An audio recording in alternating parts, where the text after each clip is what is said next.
Thanks, Mr. Raskin. Thank you, Mr. Chairman. And I also want to thank all of our witnesses for their excellent testimony today, and also for their service to the country, and also members of this committee who served in the uniform as well as in this body. Mr. Seidel, do I have the right? Or General Seidel, I want to look at 3 attacks on politicization or diversity changes, and the thing that I guess people are calling woke.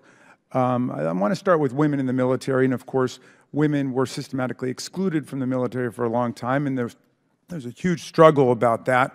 And finally, women were able to enter the armed forces on relatively equal status. I don't know if my friend Mr. Higgins would consider these part of the traditional American soldiers or not, but women have served for a long time in different capacities and now have equality. But if I'm assuming that women in the military want the same rights that women across the country do, and after Donald Trump's gerrymandered Supreme Court overturned Roe versus Wade and women's right to choose, which was in the law for more than a half century, women across the country have rejected that and have stood up for their full reproductive freedom, including in Kansas, Wisconsin, Michigan, California, Vermont, you name it. Everywhere it's been on the ballot, vast majorities of women and men have supported women's right to choose. So I assume, now I don't have a study on it, but I assume women in the military feel the same way,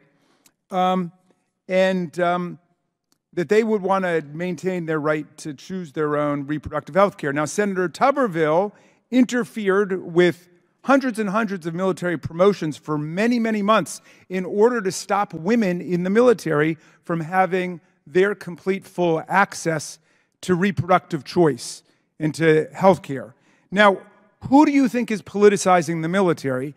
Is it Senator Tuberville with his anti-choice agenda, where he wants to dictate to all of the women of the military what their access will be to health care? Or is it those women themselves? Are they the ones that are somehow perpetrating a woke agenda by saying that they want to have equal choice? And don't we depend on women in the military these days? Last I saw, it was something like 18 or 20%, even in the Army. So please answer that if you would. Yes, I would say that Senator Tuberville created political pawns out of those general officers. We have a non-political army, and we're one of the few countries in the history of the world that has never had a military coup d'etat, and it's partly because we are non-political. And yet, Senator Tuberville created political pawns for a policy he disagreed with. I couldn't disagree more with him for doing that and hurting our force and those general and flag officers.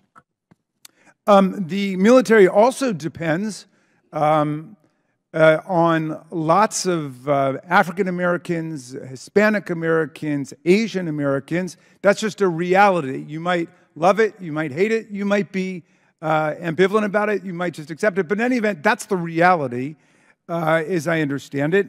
And in any event, the Army decided that it wanted to rename military bases that had been named not after U.S. generals, but after Confederate generals who joined the Confederacy in rebellion against the Union. So, like Fort Benning was renamed after a pro-Union, pro-American general. Fort Gordon was renamed as Fort Eisenhower. Fort Hill was renamed as Fort Walker.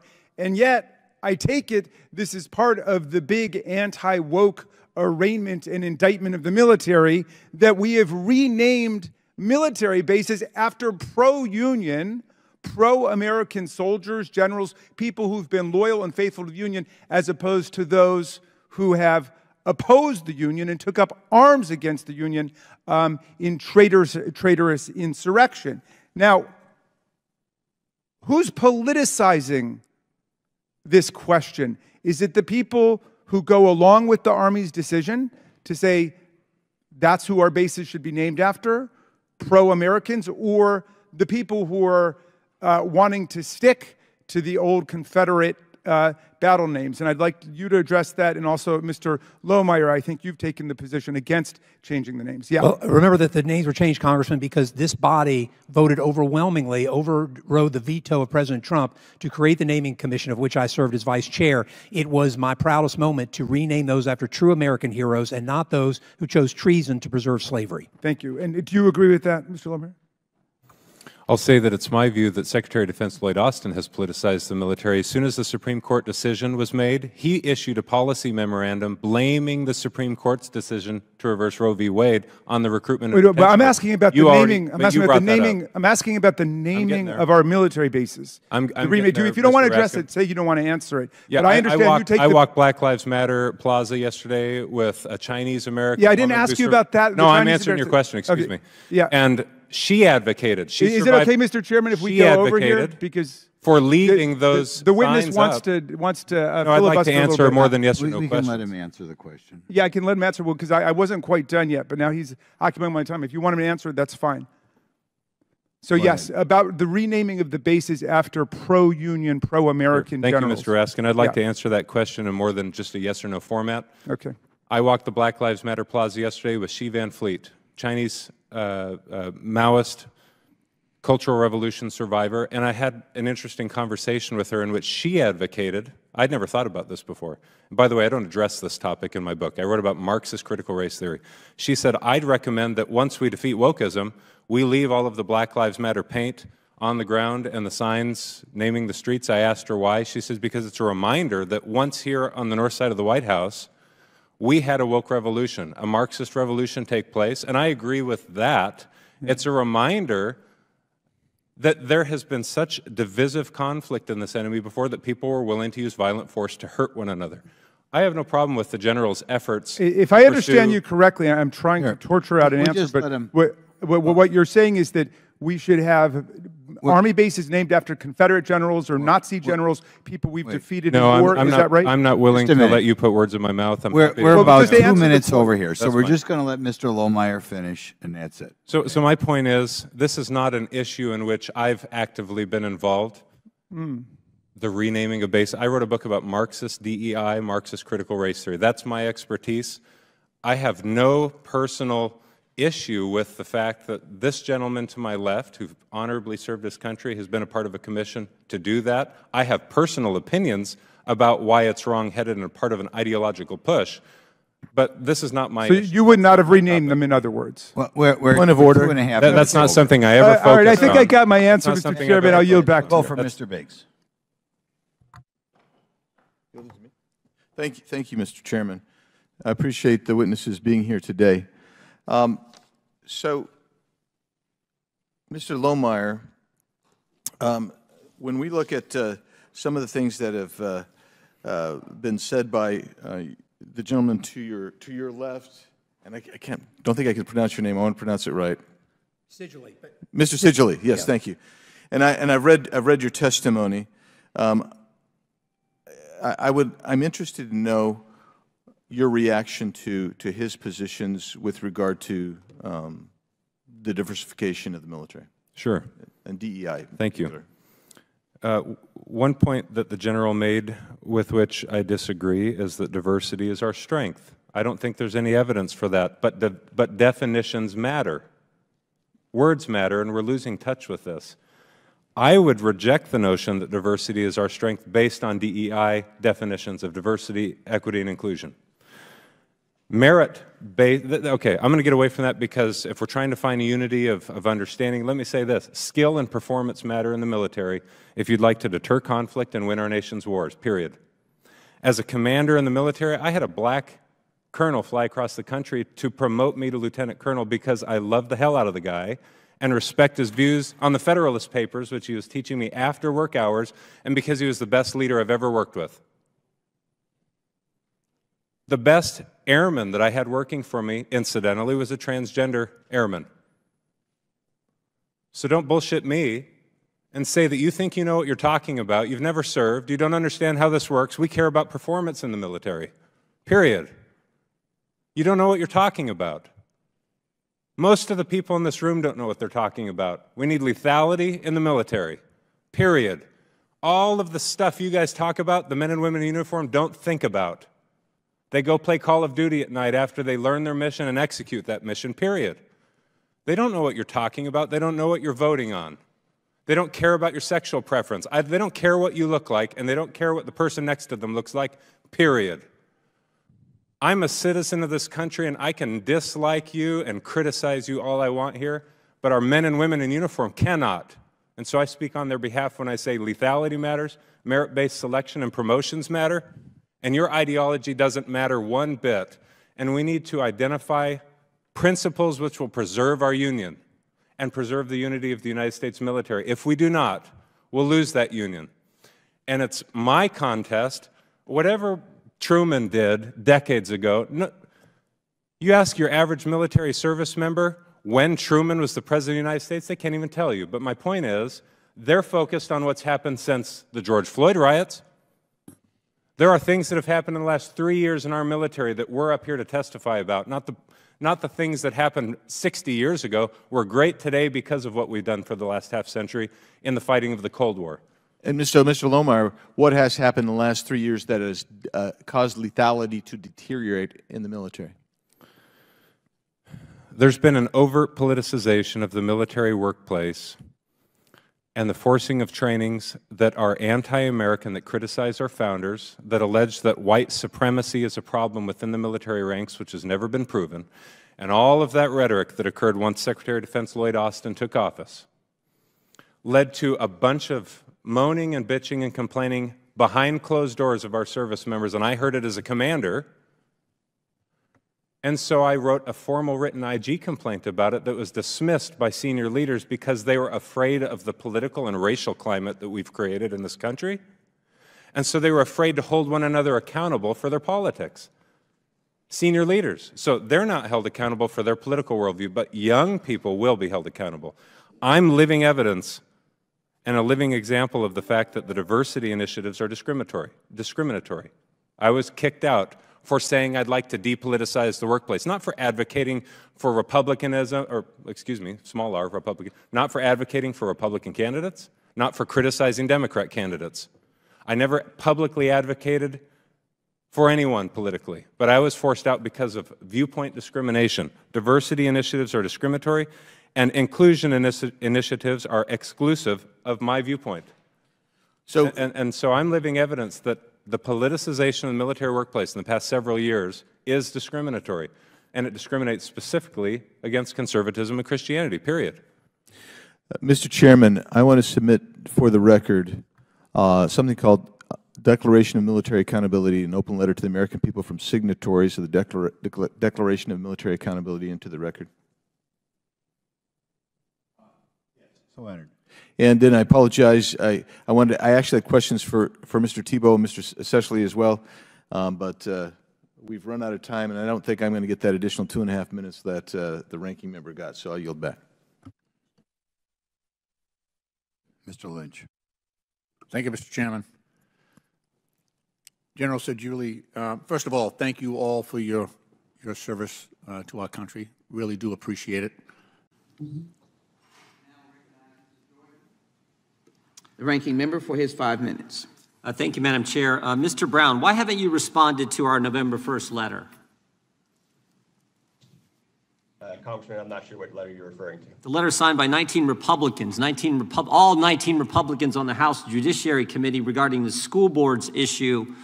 Why haven't you responded to that?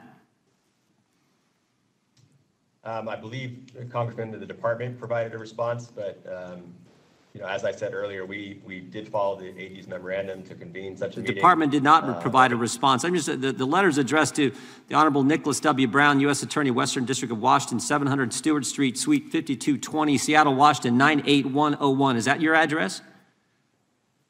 That is the office of the U.S. Attorney's Office. Yeah, and the Department of Justice acknowledged receipt of that letter. I'm just wondering, do you make a habit of not responding to members of Congress, and not just any members of Congress? These are 19 Republicans from the House Judiciary Committee. Do you make a habit of not responding to people who inquire about a pretty darn important subject, the school board memo issue? We try to be responsive to all of our community members and anyone who has questions about the decisions and operations that we. Well, that sort of begs the question then. Back to why haven't you responded then? If you try to make an effort to respond, why haven't you? Someone tell you not to respond? No, someone did not tell me not to respond. I understood that the department was going to provide a response, and I'm happy to have further conversations. Attorney General didn't tell you? About- The DAG didn't tell you not to respond? No, Congressman, no one directed me not to respond to that. Well, this is amazing. No one knows what happened here. 19 Republicans on the House Judiciary Committee, all the Republicans, inquire about a pretty important subject matter. We get no response. Earlier, when the ranking member of the subcommittee, Mr. Biggs, asked you a question about this initial meeting. Remember the memo on October 4th from the Attorney General? He said this: I am directing the Federal Bureau of Investigation, working with each United States attorney, to convene meetings with federal, local, territorial leaders in each judicial district within 30 days of the issuance of this memorandum. I think your answer was you did have that initial meeting within that 30 days. Is that accurate? That is accurate. When was that meeting again? I don't have the specific date, Congressman. I believe it was in the first week of November. Did you follow up with people at the main justice, at the Department of Justice? Did you get back with the Attorney General or the Deputy Attorney General regarding what took place in that initial meeting? We communicated that we had the meeting. I don't think we provided any details about the meeting or participants. Have you had any subsequent meetings since that initial meeting in early November? I meet with my local and federal law enforcement partners on a regular basis, sometimes multiple times a week. So we have not had any further specific meetings regarding the AG's memorandum, but I communicate and talk to my law enforcement partners. Wait. So you had the initial meeting. You told the main justice we had the meeting, but you communicated nothing else to him, and you've had no subsequent meetings on that issue. Is that accurate? I have not had further meetings with the law enforcement partners about the school board memorandum. Well, that shocks me because, I mean, this was the most important subject matter in the world back in October. The National School Board Association writes a letter to the Biden administration on September 29th, and literally 5 days later, we get a memo from the Attorney General directing you to have this meeting as if this was the most important subject matter on the planet, and you had one meeting, and all you told main justice is we had that meeting, and you've had no subsequent meetings?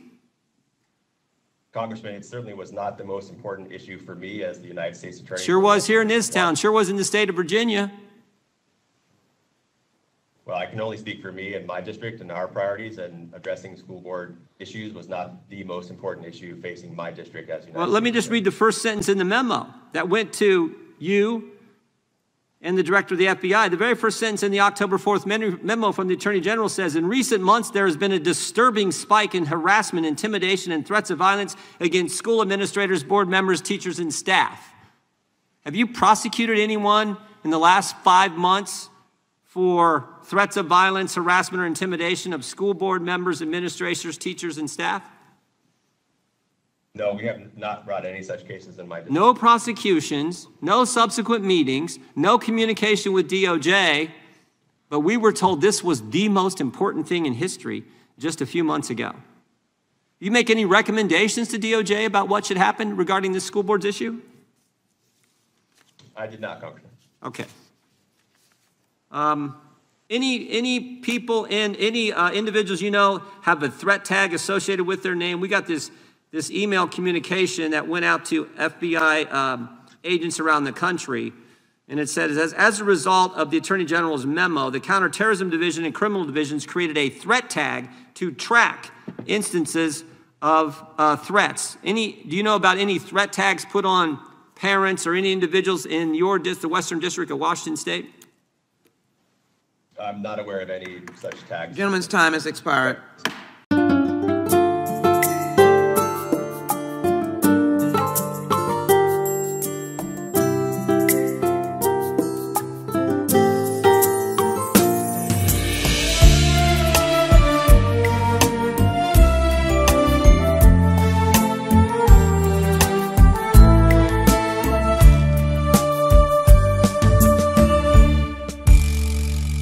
Phố đêm đèn mơ răng răng, màu trắng như vì sao gối đầu ngủ yên.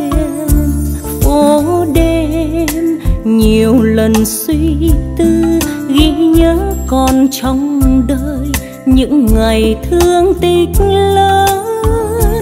Mây đen làm úa trong gầy cho nên còn tiếng say mềm trước thềm ngàn lời vu vơ, vì người hay mơ dòng đời như thơ.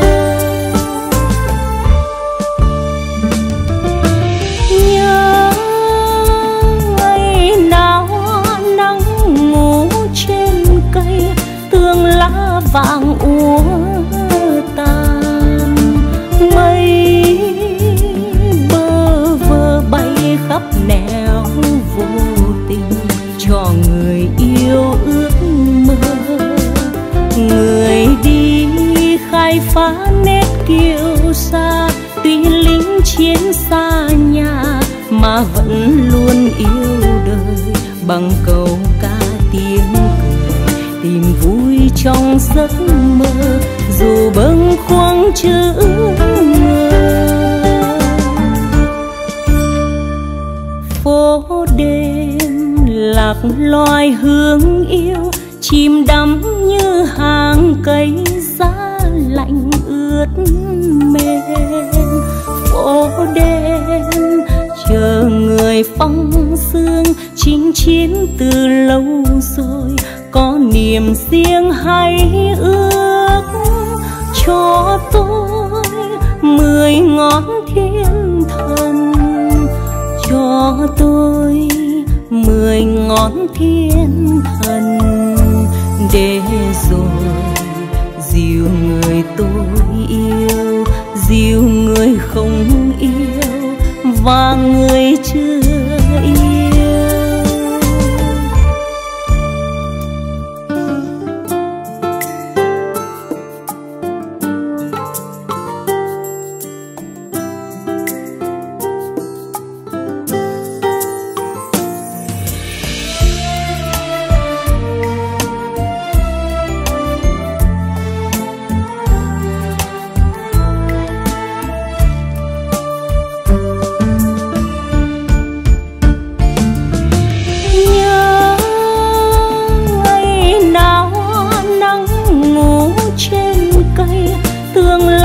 Vàng úa tàn, mây bơ vơ bay khắp nẻo vô tình cho người yêu ước mơ. Người đi khai phá nét kiêu sa, tuy lính chiến xa nhà mà vẫn luôn yêu đời, bằng câu ca tiếng cười tìm vui trong giấc mơ, dù bâng khuâng chữ ngờ. Phố đêm lạc loài hương yêu, chìm đắm như hàng cây giá lạnh ướt mềm. Phố đêm chờ người phong sương, chinh chiến từ lâu rồi, có niềm riêng hay ước cho tôi 10 ngón thiên thần, cho tôi 10 ngón thiên thần, để rồi dìu người tôi yêu, dìu người không yêu và người chưa yêu, để rồi dìu người tôi yêu, dìu người không yêu và người chưa